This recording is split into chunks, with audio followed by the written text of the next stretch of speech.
Saudi अरब के अल खर्ज शहर में ईरान के हमले में एक भारतीय की मौत हो गई है। ईरान की मिसाइल ने रियाद के दक्षिण में एक सैनिटेशन फैसिलिटी और उसके पास बने रिहायशी इलाके को सीधे हिट किया और घटना में एक भारतीय नागरिक की मौत हो गई, जबकि 12 बांग्लादेशी मजदूर इसमें जख्मी बताए जा रहे हैं। सऊदी सिविल डिफेंस के मुताबिक धमाके के बाद इलाके में राहत बचाव टीमों को भेजा गया है और प्रभावित इलाकों को तुरंत सील कर दिया गया। ये तस्वीर आप देखिए रिहायशी इलाके पर किस तरीके से ईरान ने कई सारे टारगेट यहां पर किए। रियाद में एक रिहायशी इमारत पर ये टारगेट जब हुआ तो उस वक्त कई सारे मजदूर उस बिल्डिंग के अंदर मौजूद थे, लेकिन तभी जैसे ही मिसाइल हिट होती है कई सारे मजदूर उसमें जख्मी बताए गए, जिसमें एक भारतीय की मौत भी यहां पर हुई है। ये तस्वीर भी हम आपको दिखा रहे हैं, रियाद की तस्वीर है जहां पर देखिए ईरान के हमले अब भी कम नहीं हुए और रिहायशी इलाकों को अब जिस तरीके से लगातार ईरान टारगेट कर रहा है वो चिंता की बात है।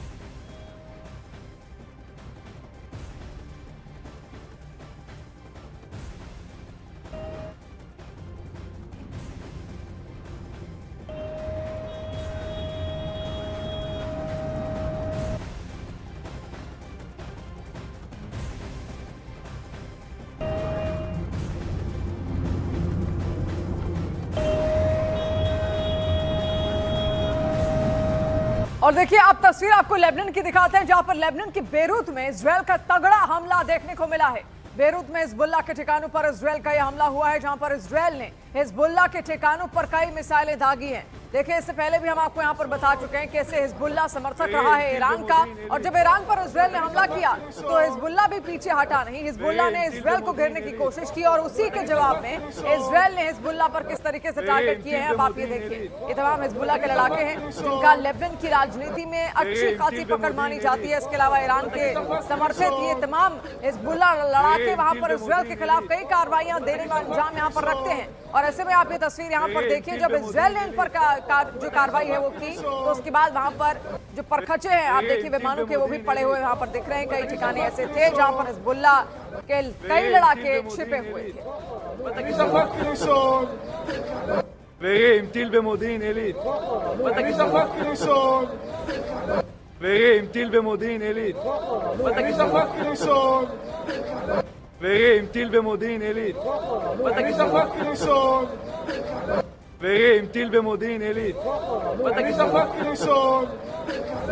ועם טיל במודיעין עילית. ועם טיל במודיעין עילית. ועם טיל במודיעין עילית. ועם טיל במודיעין עילית. ועם טיל במודיעין עילית. ועם טיל במודיעין עילית. और अगली तस्वीर अब आप देखिए तेल अवीव से, जहां पर तेल अवीव में ईरान का जोरदार हमला देखने को मिला और इजरायल के तेल अवीव में बंकरों में आग तक लग गई है और बंकर्स जहां पर लोग छिपते थे वहां पर आप देखिए क्या हाल इस वक्त है। बंकरों को भी यहां टारगेट किया जा रहा है। तेल अवीव की तस्वीर हम आपको दिखा रहे हैं। तमाम ऐसे देश हैं जहां पर बंकर्स पहले ही यहां पर बनाए गए हैं। अभी तस्वीर आप देखिए, पूरी आग यहां पर फैलती हुई आपको नजर आएगी। फिर से आपको देखिए तेल अवीव का पूरा इलाका यहां पर है। बंकर्स यहां पर तैयार किए गए थे कि अगर हमला हुआ तो लोग वहां पर छिप पाए, लेकिन आप देखिए उसी को जब टारगेट किया गया तो पूरे बंकर में कैसे आग लगी है। इसके अंदर हो सकता है लोग भी उस वक्त मौजूद हों जो छिपने की कोशिश या खुद को महफूज करने की कोशिश यहां पर कर रहे हो, लेकिन आप देखिए पूरा जो बंकर का इलाका है आपको पूरे आग की चपेट में यहां पर दिखेगा। तो इससे आप अंदाजा लगाइए कैसे अब लगातार जो आम नागरिक है उनको भी नुकसान इस युद्ध से यहां पर हो रहा है और इसीलिए दुनिया का कोई भी देश इस वक्त इस युद्ध को चाहता नहीं है। भले ही ट्रंप ने ये हमले यहां पर किए इजरायल के साथ मिलकर, लेकिन जिस तरीके से अब ये आग धधकती हुई चली जा रही है और आम नागरिक जैसे भागते हुए आपको दिख रहे हैं, इसी वजह से अब दुनिया चाह रही है कि किसी भी तरीके से बातचीत के जरिए जैसे तैसे इसको बंद किया जाए। और देखिए सऊदी अरब के अल खुर्ज शहर में ईरान के हमले में एक भारतीय की मौत यहां पर हुई है। ये खबर भी यहां पर सामने आ रही है, जहां पर ईरान की मिसाइल ने रियाद के दक्षिण में एक सैनिटेशन फैसिलिटी पर हमला किया। ये देखिए एक इमारत यहां पर थी और वहीं पर ये रियाद में हमला किया गया है और सैनिटेशन फैसिलिटी इसको बताया जा रहा है। इसके आसपास का इलाका आप देखिए पूरी आग की चपेट में यहां पर आपको दिखेगा। उस वक्त इमारत के अंदर कई सारे मजदूर भी मौजूद थे, लेकिन तभी अचानक से वहां पर एक मिसाइल गिरती है और जैसे ही मिसाइल वहां पर गिरी आप देखिए पूरी आग धधकती हुई वहां पर चली गई। आसपास आपको फायर ब्रिगेड की टीमें भी वहां पर दिखेंगी जो तुरंत वहां पर पहुंची जरूर, लेकिन देखिए कैसे मिसाइल आती है अचानक से। जैसे ही मिसाइल वहां पर गिरी कोई वीडियो उस वक्त रिकॉर्ड कर रहा था, वीडियो निकलकर सामने आया है और ये जो इमारत जहां पर आग लगी है आपको बता दें ये सैनिटेशन फैसिलिटी बताई जा रही है। इसमें 12 से 13 मजदूर यहाँ पर अंदर मौजूद थे, जिसमें एक भारतीय की मौत भी यहाँ पर हुई है। तो आप सोचिए क्या मंजर इस वक्त पूरे युद्ध का लगातार यहाँ पर बना हुआ है, और इसीलिए अब इसी बात की आशंकाएं लगाई जा रही है कि जल्द से जल्द ये युद्ध अब रुक जाना चाहिए। जिस तरीके के हालात यहाँ पर आप देखिए, पूरा इलाका, फिर से आप देखिए ये मिसाइल आती हुई, आप देखिए किस तरीके से मिसाइल अचानक से आई, और जिस इमारत पर ये मिसाइल गिरी है उसमें 12 मजदूर उस वक्त अंदर मौजूद थे, जिसमें से एक भारतीय भी था और एक भारतीय की इसमें मौत भी हुई है। आप देखिए गल्फ कंट्रीज में कई सारे जो मजदूर हैं लगातार जो भारतीय हैं वो वहां पर काम भी करते हैं। इसके अलावा देखिए इजरायल एयरफोर्स ने अब एक दावा भी किया, जहां पर दावा है कि उसकी फाइटर टीम ने ईरानी आसमान में दाखिल एक यूएवी को मार गिरा है। एयरफोर्स ने इसका वीडियो और रेडियो कम्युनिकेशन भी जारी कर दिया है, जिसमें नेविगेटर की आवाज सुनाई देती है। आप सुनिए इस आवाज को। את מגע ואירוע על חול, נכון? חיובי. את עדיין מגע יציב? אני מגע יציב. פגיעה. אלפא. את מגע ואירוע על חול, נכון? חיובי. אלפא. את עדיין מגע יציב? אני מגע יציב. פגיעה. אלפא.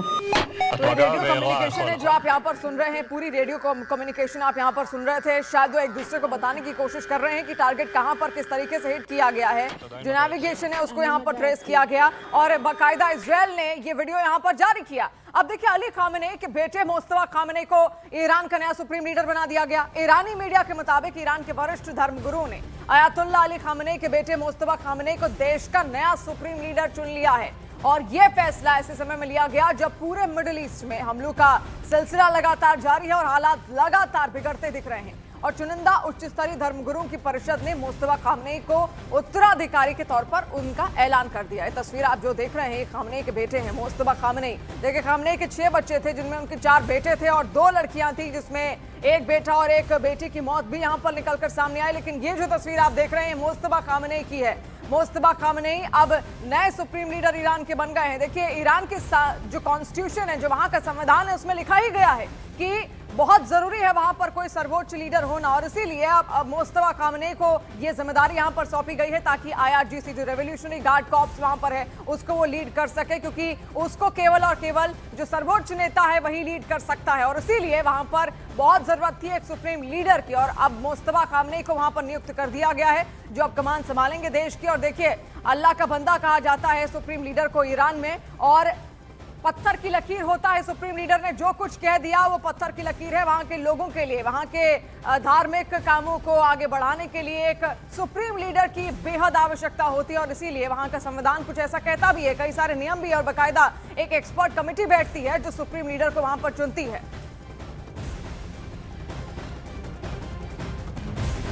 और अब देखिए ये तस्वीर आप देखिए, 4 अलग अलग तस्वीरें हम आपको यहाँ पर दिखा रहे हैं। ये उस दौरान की तस्वीरें भी हैं जब प्रदर्शन लगातार यहाँ पर हुआ था। खामेनेई को एक तबका ऐसा भी था ईरान में जो बिल्कुल पसंद नहीं करता था, और वो तबका था युवाओं का। खास तौर पर जो नई पीढ़ी थी वो खामेनेई को पसंद नहीं करती थी, लेकिन बाद में देखिए किस तरीके से वही सत्ता की चूल्हे हिलाती हुई यहाँ पर आपको देखिए। लेकिन फिलहाल अभी ये तस्वीर आप देखिए यहाँ पर किस तरीके से अब जब मोस्तफा खामेनेई को यहाँ पर चुना गया तो जो समर्थक थे खामेनेई के वो सड़कों पर उतरे और वो इस मूवमेंट को एंजॉय कर रहे हैं।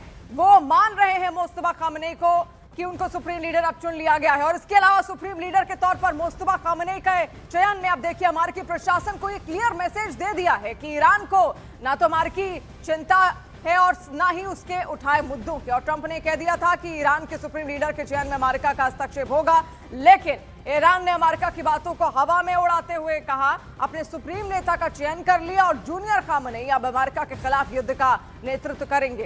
तो एक तरीके से सीधा ये चैलेंज अमेरिका को भी यहाँ पर है, सीधी चुनौती अमेरिका को भी यहाँ पर है कि कुछ भी हो जाए ईरान झुकने वाला नहीं। ईरान ने स्पष्ट करने की कोशिश की और इसीलिए इतने युद्धों के हालात में भी सुप्रीम लीडर का चयन वहां पर किया गया। अब देखिए ईरान में सुप्रीम लीडर को असेंबली ऑफ एक्सपर्ट्स चुनती है। यह 88 सदस्यों वाली धार्मिक संस्था है। इसके सदस्य का चुनाव जनता करती है और हर 8 साल में चुनावी प्रक्रिया संचालित होती है। चुनाव से पहले एक बड़ी छानबीन यहां पर की जाती है। असेंबली ऑफ एक्सपर्ट्स के उम्मीदवारों को गार्डियन काउंसिल मंजूरी देती है और यही परिषद तय करती है कि कौन चुनाव लड़ सकता है और कौन नहीं। देखिए संविधान में दर्ज है कि जब सुप्रीम लीडर का पद खाली हो जाए तो असेंबली ऑफ एक्सपर्ट्स बैठक करेगी, फिर वोटिंग करके नया सुप्रीम लीडर चुना जाता है। वर्तमान हालात में भी यही प्रोसेस को अपनाया गया। तो देखिए किस तरीके से वहां का जो संविधान है वो काम करता है। असेंबली ऑफ एक्सपर्ट्स जिसमें 88 सदस्य होते हैं, यानी कि 88 मेंबर्स होते हैं, और ये अलग अलग फील्ड से यहाँ पर आते हैं। खासतौर पर धार्मिक जो ज्ञान है इनको खासतौर पर यहाँ पर होता है। इसके अलावा एक नाम इनकी ओर से चुना जाता है, लेकिन उस नाम को लेकर भी काफी पहले बैकग्राउंड तफ्तीश की जाती है उस उम्मीदवार की, और उसके बाद उसके नाम पर आखिरी मुहर लगती है।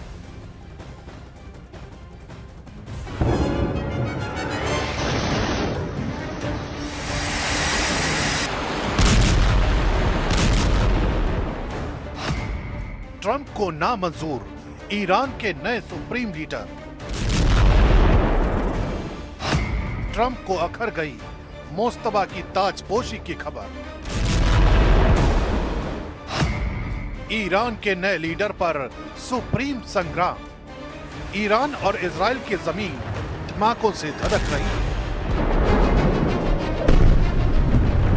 इस कोहराम के बीच अमेरिका के राष्ट्रपति डोनाल्ड ट्रंप की नाराजगी पश्चिम एशिया में नई मुसीबत ला सकती है। अमेरिकी राष्ट्रपति डोनाल्ड ट्रंप के बयान के मुताबिक खामेनेई की विरासत के अगले वारिस मोस्तबा उन्हें नामंजूर है। मोस्तबा खामेनेई का सुप्रीम लीडर बनना स्वीकार नहीं है। वे पुरानी कट्टर नीतियों को ही आगे बढ़ाएंगे। ईरान को ऐसा नेता चाहिए जो शांति लाए। अगर गलत नेतृत्व आया तो फिर युद्ध होगा। ईरान के नेतृत्व पर दुनिया की सुरक्षा निर्भर है। यानी ट्रंप चाहते हैं कि ईरान पर शासन करने वाला उनकी पसंद का हो। दरअसल ईरान की राजनीति में सुप्रीम लीडर का पद सबसे शक्तिशाली माना जाता है। इस पद पर लंबे समय तक अली खामेनेई रहे। 28 फरवरी को एयर स्ट्राइक में उनकी हत्या के बाद उनके उत्तराधिकार को लेकर चर्चा तेज हुई। नाम आया उनके बेटे मोस्तबा खामेनेई का। इसी बीच अमेरिका के राष्ट्रपति डोनाल्ड ट्रंप ने कहा, ईरान के अगले सुप्रीम लीडर के चयन में अमेरिका की राय होनी चाहिए। ट्रंप का कहना है कि अगर ईरान में ऐसा नेता चुना जाता है जो पुरानी नीतियों को जारी रखेगा तो क्षेत्र में तनाव बना रहेगा। लेकिन एक्सपर्ट मानते हैं कि सुप्रीम लीडर का पद इतना शक्तिशाली है कि उसका फैसला पूरी तरह ईरान की आंतरिक व्यवस्था के तहत होता है। यही वजह है कि ट्रंप का बयान तेहरान में सीधी दखलंदाजी के तौर पर देखा जा रहा है। अब समझते हैं ईरान में सुप्रीम लीडर को चुने जाने की पूरी कहानी को। ईरान में सुप्रीम लीडर सबसे ऊपर होते हैं। उनके हाथ में अंतिम अधिकार होता है।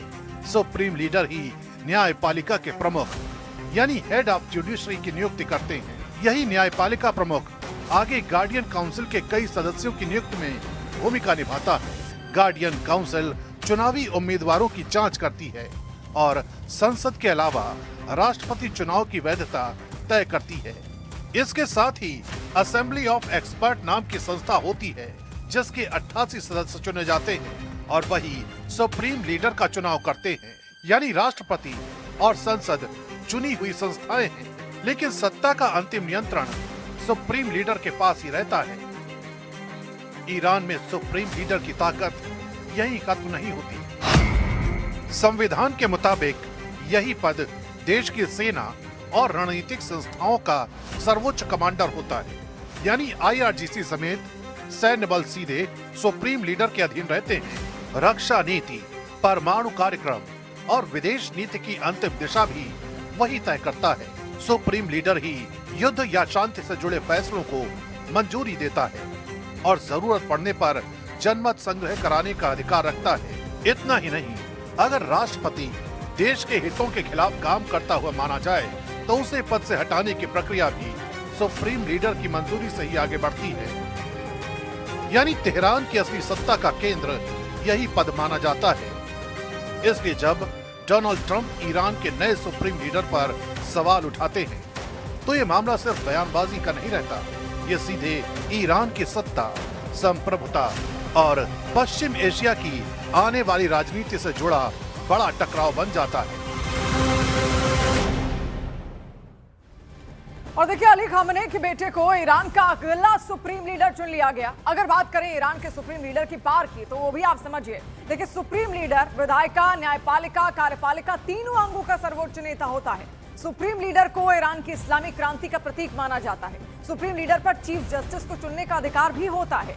इसके अलावा सैन्य कमांडर नियुक्त करने का अधिकार भी होता है। देश के लिए रणनीति तय करने के साथ साथ राष्ट्रपति तक को हटाने की ताकत सुप्रीम लीडर के पास होती है और इसीलिए वहां के संविधान में सुप्रीम लीडर को चुना जाना बेहद महत्वपूर्ण भी यहाँ पर है। अभी अलग अलग तस्वीरें भी हम अपने ठीक पीछे आपको यहाँ पर दिखा रहे हैं किस तरीके से वहां जश्न मनाया गया।